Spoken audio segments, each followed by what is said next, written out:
قد أفلح المؤمنون.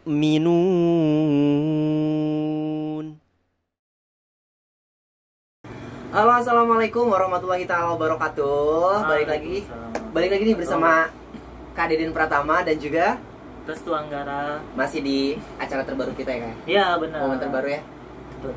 Apa Masih tuh di- program kita? CBR, CBR. curhat bareng RTH. Ini adalah sesi kedua kita, Kak. Sesi kedua. Setelah Kemarin sesi pertama. Sesi pertama tentang percintaan, tentang Ya, hubungan percintaan. Hubungan percintaan. Nah, ini nih yang apa namanya? Yang sesi selanjutnya ini nih, yang kedua. Ya. Ini kayaknya agak-agak pertanyaan-pertanyaan dari sahabat RTH di rumah ini agak lebih mistis ya, Kak ya? Benar, dia yang lebih mungkin karena sudah berkomunikasi langsung sama kita ya. Bisa nih, karena gini loh sahabat RTH. Jadi di sini tuh banyak banget nih pertanyaan-pertanyaan yang masuk di DM rth.company. Jadi di sini tuh pertanyaan-pertanyaan yang kita angkat nih pada sesi kali ini benar-benar spesial karena berhubungan dengan apa ya? Pengobatan mungkin ya. Pengobatan, tapi pengobatannya non medis nih, Kak. Benar, pengobatan medis. Pengobatan non medis mungkin lebih banyak di pelosok-pelosok apa di perkotaan ada juga nggak sih, Kak?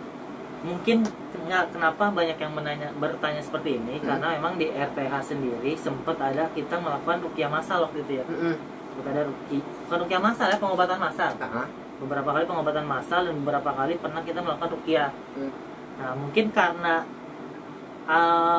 ada background itu dan yang followers kita ini yang bertanya ini tahu kita pernah melakukan kegiatan itu, mungkin jadi banyak nih nanya-nanyanya tuh menyerempet ke hal-hal perdukunan nih. Bener banget, Kak. Hal-hal mistis Ya. ya.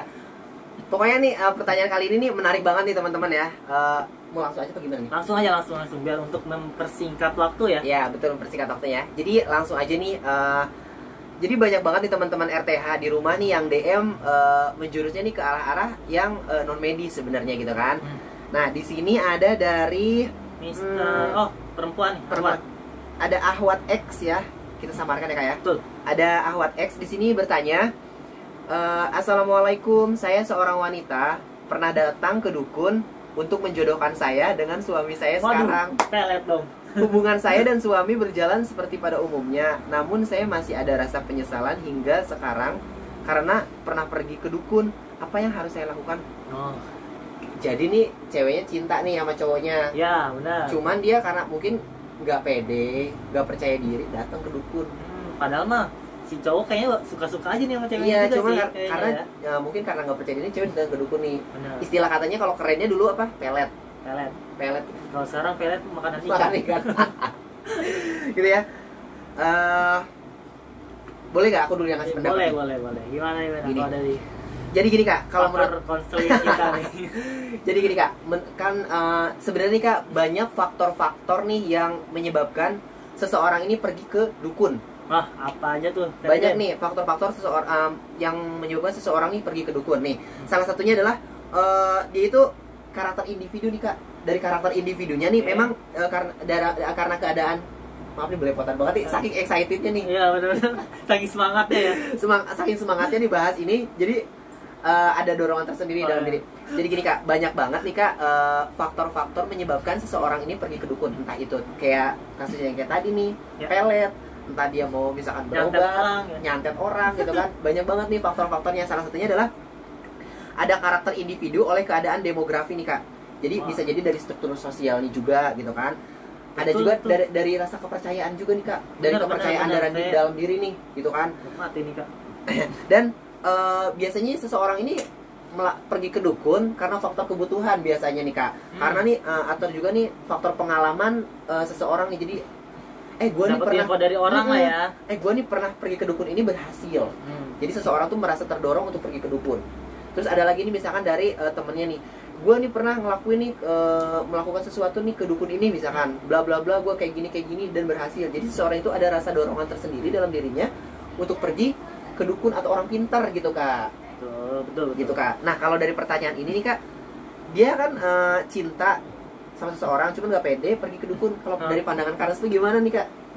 Nah kalau ini kan mungkin tadi kan udah dijelasin ya kenapa bisa pergi ke dukun, mungkin dari psikologisnya seperti itu. Cuman di sini juga kan dia menanyakan nih, terus saya harus seperti apa? Di sini kan dia mencintai pria sampai harus pergi ke dukun. Kalau kata saya pribadi sini ya, sebenarnya prianya juga ada rasa sama si perempuannya memang. Iya. Dari dasarnya seperti itu, karena Betul. dari pengalaman saya pribadi untuk mempelet lah ya, dari orang yang awalnya di hubungan yang diawali dengan ketidakhalalan atau dengan sesuatu yang buruk pasti selalu berakhir dengan buruk gitu. Dan ini banyak kasus dari saat saya meruqyah orang gitu, pasti kesini ujung-ujungnya pasti jelek gitu. Hanya di sini kan dibilang hubungannya baik-baik aja nih. Yang pertama sih kalau menurut saya pribadi, dari pengalaman yang memang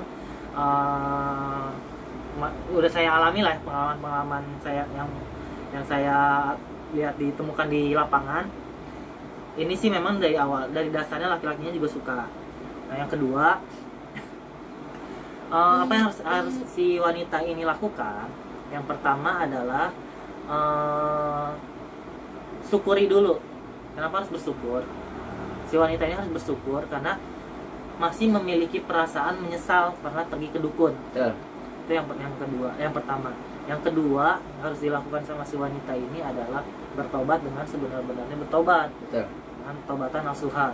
Kenapa? Barang siapa mendatangi Araf lalu bertanya kepadanya tentang sesuatu, maka tidak akan diterima darinya sholat selama 40 hari. Ini menurut hadis riwayat Muslim. Nah, maksudnya itu tidak akan diterima dari sholatnya 40 hari itu, yaitu tidak ada pahala dari setiap dia melakukan sholatnya. Jadi hanya sekedar menggugurkan kewajiban. Gitu. Nah, di hadis yang lain juga, di dalam hadis lain Nabi SAW pernah bersabda, barang siapa mendatangi, yakni menggauli atau berkumpul lah ya, wanita yang sedang haid, atau mendatangi yaitu menggauli atau mendatangi wanita pada duburnya, atau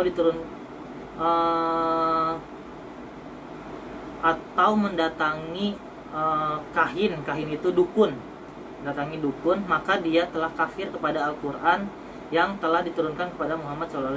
Ini pada hadis riwayat Tirmizi kalau saya tidak salah. Mohon maaf kalau misalkan salah, tolong dikoreksi ya. Hadis riwayat Tirmizi dan Abu Dawud. Nah, kafir di sini itu adalah kafir kecil. Kenapa kafir kecil? Karena berkaitan dengan hadis yang sebelumnya, hanya tidak diterima sholatnya selama 40 hari, bukan menghilangkan keislamannya.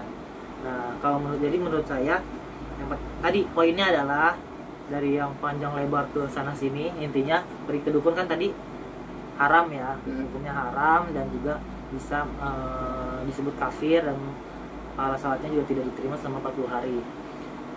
Jadi yang perlu dilakukan yang pertama adalah poinnya harus disyukuri dulu masih memiliki rasa penyesalan. Yang kedua adalah tobat dengan sebenar-benarnya tobat, dengan tobatan nasuha. Oke, menarik banget ya Kak.